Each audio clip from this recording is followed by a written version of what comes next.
வணக்கம். நாட்டுல நெறைய அக்கிரமங்கள் நடக்குது, அட்டூழியங்கள் நடக்குது, நெறைய கொலைகள் நடக்குது, கொள்ளைகள் நடக்குது, சமுதாயம் சீர்கெட்டு போகுது. இதுக்கெல்லாம் காரணம் நாட்டுல இருக்கிற கெட்டவங்க தான் அப்படின்னு நல்லவங்க சொல்லுவாங்க. ஆனா இதுக்கெல்லாம் கெட்டவங்க ஒரு காரணமா இருந்தாலும், நல்லவர்களோட மௌனம் தான் இதுக்கு முக்கியமான காரணம். ரோட்ல நடந்து போயிட்டே இருப்பாங்க. பப்ளிக்ல ஒருத்தன் இன்னொருத்தன போட்டு அடிப்பான். ஏன்னு கேட்க மாட்டாங்க. நடு ரோட்ல இருக்கிற காலகாலமா வளர்ந்திருக்கிற ஒரு பெரிய மரத்த ஒருத்தன் வெட்டுவான். ஏன்னு கேட்க மாட்டாங்க. நமக்கு எதுக்கு வம்பு? அப்படின்னு போய்க்கிட்டே இருப்பாங்க. கேட்டா நான் நல்லவன்.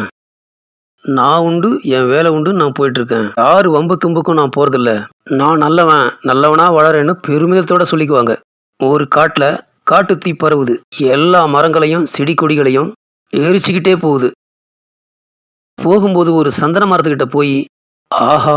இது விலை உயர்ந்த மரம், வாசனையான மரம், நல்ல மரம். இத அழிக்கக்கூடாதுன்னு சந்தன மரத்த விட்டு விலகி வர்றதில்ல. சந்தன மரத்தையும் எரிச்சு அழிச்சிடும். அதே போல தான் நாட்டில் நடக்கிற அக்கிரமங்கள், அநியாயங்கள், அட்டூழியங்கள் எல்லாம் நாளைக்கு நல்லவங்களையும் அழிச்சிடும்.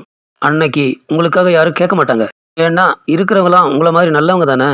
எந்த வம்புக்கும் தும்புக்கும் போவாதவங்க. நாம உண்டு, நம்ம வேலை உண்டுன்னு போறவங்க. நல்லவங்க. நல்லவங்கன்னா யாரு?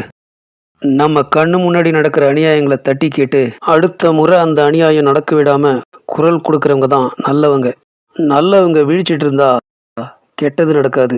அதனால நம்ம கண் எதிரில எந்த அநியாயம் நடந்தாலும் நல்லவங்கன்னு சொல்லிட்டு இருக்கிற நாம கொஞ்சம் வாயை திறந்து அதை தட்டி கேட்கணுங்க. அப்பதான் அடுத்த முறை அந்த அநியாயம் நடக்காம பார்த்துக்க முடியும்.